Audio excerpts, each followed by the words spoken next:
Здравейте, дами и господа! За мен е удоволствие да бъдем отново заедно. Аз съм Мария Владимирова, управител на магазини за цветя. И нямам търпение да ви представя южноамериканската красавица Дипладения или още Мандевила. Родът наброява около 100 вида. Дипладения е катерливо растение. Ако я оставите да расте свободно, тя достига височина 3-5 метра.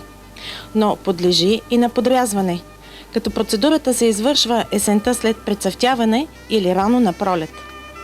Листата на растението са кожести, зелени, овално издължени до 20 см.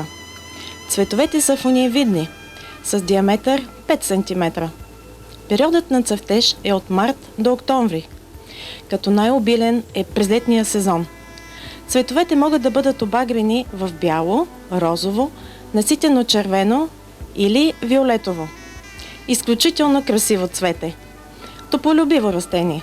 През летният период температурата през зима не по-ниска от 13-15 градуса. През лятото е добре да изнесете растението навън, но трябва да бъде защитено от директните слънчеви лъчи.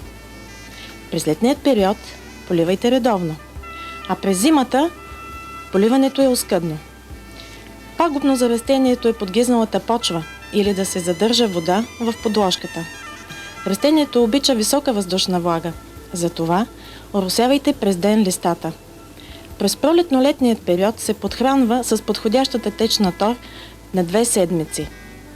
Пресажда се само по необходимост. Почвата, която се използва, е смес от листовка, чимовка, торф и пясък. Подсигурете добър дренаж.